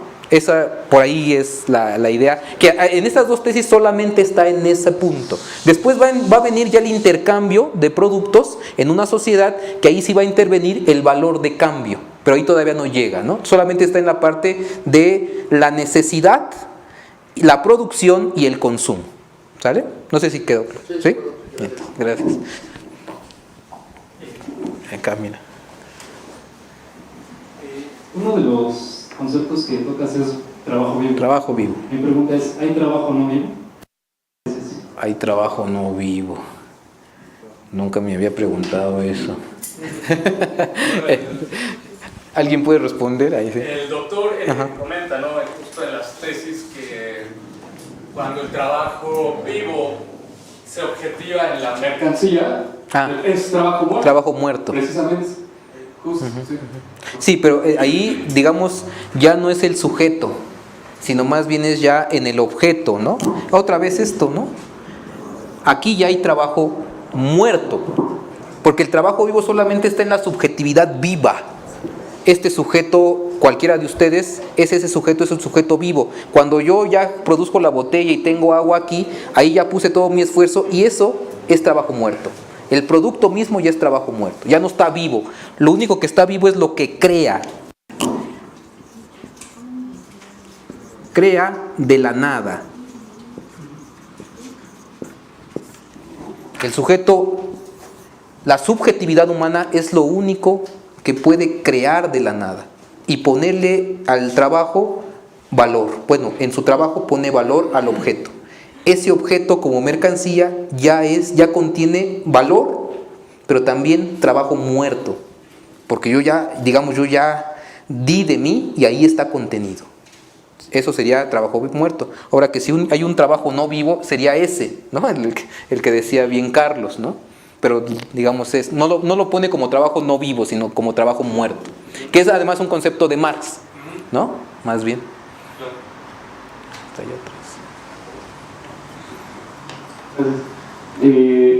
Bueno, estaba pensando cómo formular esta pregunta, a ver si me entiendes. A ver. Tú hablabas ahorita de una relación entre la racionalidad instrumental y la modernidad, ¿no? Y bueno, no sé si... Bueno, hay varias preguntas aquí. A ver. Hay una complejidad en torno al concepto de modernidad, ¿no? De hecho, hay hasta un debate, por ejemplo, entre Dussel, Bolívar Echeverría y otros más, de pensar en dónde surge pues la modernidad, ¿no? Pero en particular mi intriga o mi interés está en que si la racionalidad instrumental de la que tú hablabas responde a la modernidad o está dentro del sistema de la modernidad. También hablabas de otro tipo de racionalidad o de otro tipo de razonar, como por ejemplo tú ponías el ejemplo del sur, donde se habla del sentipensar, por ejemplo, ¿no? Uh-huh. Si pensamos a la modernidad como un sistema totalizador del que nosotros también estamos inmersos, ¿cómo desarrollar una racionalidad que no responda a ese sistema totalizador, ¿no? Más o menos esa es la pregunta. No sé cómo hacer eso. No, bueno, en cuanto a la modernidad, son tesis que es como un paradigma. Es decir, son paradigmas científicos y nosotros, al menos este grupo que trabajamos, este tipo de reflexión, nosotros vemos y aceptamos, ¿sí?, como criterio válido que la modernidad comienza en 1492. No antes ni después, ese contacto que se convierte en sistema mundial, ¿no? Ahora, esta modernidad que llega es una modernidad del yo, del ego, Descartes, pues, ¿no? Pienso, luego existo, yo, ¿no? Yo pienso, luego existo, XXX. Y esta racionalidad es la que se impone como la única, no hay otra. Si tú no piensas así, entonces eres semihumano, ¿no? Algo así, en esas reflexiones. Entonces, esa racionalidad moderna nos ha llevado, en el corto tiempo de 1492, es muy poco tiempo, nos ha llevado precisamente a una destrucción tanto del humano como de la naturaleza que nunca en toda la historia se había presentado. Entonces nosotros creemos que ese es un problema. Es un problema esa racionalidad. Ahora, esa racionalidad no es la única racionalidad. De la modernidad tendríamos que sacar lo mejor. Allí tendríamos que hacer análisis profundos. ¿Qué es lo mejor que nos ha arrojado la modernidad? ¿No? Ahí uno tendría que evaluar hasta dónde, qué, por qué y cómo, ¿no? Porque podemos decir, hoy si vamos a un hospital y dices, no, te tienen que hacer una cirugía. Es un desarrollo de la ciencia. Y no necesariamente tenemos que descartarla, ¿no? Y uno puede decir, ¿hay algo positivo ahí? Sí. No sé si esa ciencia sea moderna. Lo que te quiero decir es que la ciencia, antes de ser moderna, tenía sus elementos, pero de pronto la modernidad la tomó y arrojó elementos, ¿no? El problema es allí el fin, ¿no? El fin de ciertos instrumentos nos van a llevar, el fin de la modernidad, ¿cuál es? Ya Habermas lo decía, ¿no? La modernidad es algo incumplido, ¿no? Hay que llevarla a que se cumpla. Ay, qué bonito desde Europa, ¿no? Yo no quiero ser moderno, no me interesa, ¿no? ¿Por qué? Porque en esa racionalidad moderna mi cultura no cabe. Y entonces a mí no me interesa eso. Entonces eso no me sirve. ¿Ves? Entonces habría que ver ahora, la manera de argumentar de nosotros es filosofía. Y esta filosofía son instrumentos con diálogos de gente filósofa de la modernidad. Y tenemos que a veces tomar sus elementos, sus propios argumentos, sus propias palabras y volteárselos y decirles, mira cómo con tus propios términos te estoy diciendo que eso está equivocado. Entonces, esta manera de filosofar también tiene elementos eurocéntricos. Digamos, nos queremos desligar de eso. Pero ojo, si yo no hablara español, yo no te podría hacer llegar lo que te estoy diciendo. Te tengo que hablar cierto idioma también del enemigo, si tú quieres, también del opresor, si tú quieres, pero lo estoy utilizando para también darte a entender que no es lo único, que no es la verdad absoluta, que solamente hay un elemento. Entonces tenemos que utilizar estos instrumentos, estos elementos. Vamos, un ejemplo sería como una vez Morelos va a atacar una ciudad y desde la montaña llega un joven y le pregunta, yo quiero unirme a tu ejército. Y dice, pues qué bien, ¿no? Qué buena onda. Y le dice el joven, ¿dónde está mi fusil? Y entonces Morelos le dice, mira, allá abajo, ¿ves el soldado? Ahí está el fusil. Hay que quitárselo. Eso sería para nosotros la modernidad. Y no es que quieramos ser más modernos, es que el fusil lo necesitamos para vivir. Bueno, no el fusil, estoy hablando de fusiles, en la modernidad. ¿No? ¿Sí? ¿Sí? ¿Queda claro? ¿Más o menos? Por ahí puedo yo decir algo, ¿no? No sé, pues el debate ahí está, ¿no? Cualquier otra duda, problemática. Ahí, por ahí. Los argumentos que decías desde el principio, sobre todo de las leyes de la termodinámica y de la matemática moderna, más moderna, La física. que hace uso, por ejemplo, de la llamada lógica difusa, que es las matemáticas de lo que no es ni falso ni verdadero, ¿no? Entonces tal vez ahí es que el mismo pensamiento ya está superando el pensamiento de la modernidad, porque justamente la modernidad tenía como valor fundamental la verdad, ¿no? Y entonces las matemáticas están demostrando que hay un nivel de incluso instrumentación de las matemáticas que supera el pensamiento de lo verdadero o de lo falso, ¿no? Que es como lo que se utiliza en las computadoras para reconocer caras y todo esto, ¿no? Entonces, era lo que quería decir, ¿no? Tal vez el mismo pensamiento que supera la modernidad ya fue planteado, ¿no? O sea, no tenemos que descubrir.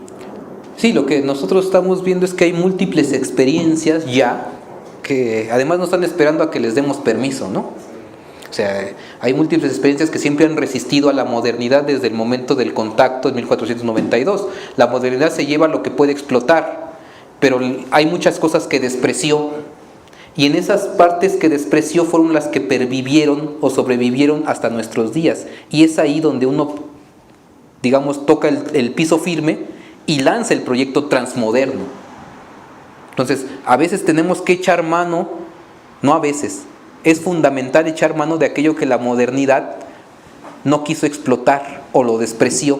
Y eso despreciado es precisamente lo que sobrevivió y se fundamentó y ahorita es digamos, el punto de apoyo para ir más allá de la modernidad como transmodernidad.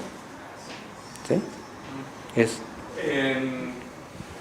Los compañeros que se encuentran en el 31, la vida humana no tiene valor, tiene dignidad. ¿Se puede profundizar un poco en qué es la dignidad? Pues? Ok. Híjole, la dignidad. Digo, te iba a explicar lo del valor, lo de la dignidad. La dignidad, híjole. Lo voy a decir, espero no sea polémico. Yo entiendo la dignidad. Una vez el subcomandante Tacho en el ZLN decía y se reía cuando le preguntaban, ¿ustedes qué entienden por dignidad? Y decía, esto. Estaban en el campamento guerrillero, ¿no? Pero nosotros eso es la dignidad. Entonces cuando me preguntan qué es la dignidad, no la podría definir. Yo diría, pues, la dignidad es algo que no, para empezar, no es el valor, ¿no? ¿Qué sería el valor? Eso sí lo podría explicar. Lo que pasa es que cuando hablamos de dignidad, cuando se hace la frase, el humano no tiene valor, tiene dignidad, nos referimos a que el humano, como es el que crea, el creador del valor, es la fuente que crea el valor, por lo tanto, esta fuente no tiene valor. dignidad. Y lo que podemos decir es que guarda una cierta exterioridad. Y esa exterioridad de la subjetividad, un poco dentro de un grado de misterio, es lo que hace que sea la dignidad, ¿no? ¿Qué es lo que hace que un sujeto humano, ¿no? Ya lo decía también el Che, ¿qué es lo que hace que un ejército mal armado pueda enfrentarse a un ejército bien armado y vencerlo? ¿No? Y uno dice, ¿qué es eso? ¿Dios? ¿Magia? No. Es la dignidad. Y cuando me preguntan qué es eso, pues es como la voluntad de vivir, si ustedes quieren. La voluntad de no dejarse morir. El luchar por la vida a muerte, ¿no? Por ahí puede ser, pero está discusión, ¿no? No vaya a ser que el doctor al rato me regañe y diga, eso no es, ¿no? No, y como bien comentas tú, la oposición al valor es algo que no se puede cuantificar. Ah, efectivamente. Ni se puede objetivar o cosificar. Sí, porque el Capital, por ejemplo, en Marx decía, el trabajo, o la fuerza de trabajo y la capacidad de trabajo podemos añadirle un valor. Porque estás dando tiempo, porque estás dando esfuerzo. Va a ser difícil cuantificarlo, pero mi capacidad de trabajo sí puede tener un intercambio. Pero yo como trabajo vivo, como subjetividad que tiene todo más que capacidad de trabajo y tiene dignidad, no se puede traducir en términos monetarios, ¿no? Eso por ahí puede ser. Espero que el compañero de allá le diga algo, ¿no? Por acá querían hacer...